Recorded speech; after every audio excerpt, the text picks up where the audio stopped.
पाकिस्तान ने बहरीन में मुनक्किद होने वाली 31वीं अल बहरा सेलिंग रेगाटा में जबरदस्त कारकर्दगी दिखाते हुए सोने और कांसी के तमगे अपने नाम कर लिए। मारूफ सेलर मुजम्मिल हसन ने ILCA 7 कैटेगरी में शानदार परफॉर्मेंस के जरिए गोल्ड मेडल जीता। ये ओलंपिक्स की सबसे मुश्किल सेलिंग क्लासेस में शुमार होती है। इनकी हिकमत अमली, तजुर्बे और महारत ने हरीफों को पीछे छोड़ दिया। इसी कैटेगरी में हमजा एजाज ने भी बेहतरीन कारकर्दगी का मुजाहरा करते हुए कांसी का तमगा जीता, जिससे पाकिस्तान की फतह मजीद यादगार बन गई। नौजवान सेलर्स भी पीछे न रहे।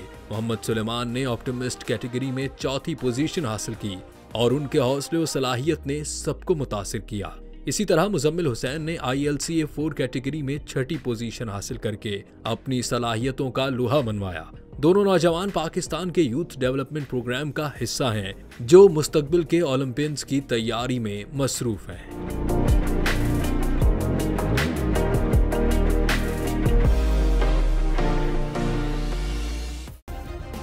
सब्सक्राइब करें और बेल दबाएं ताकि कोई खबर रह न जाए।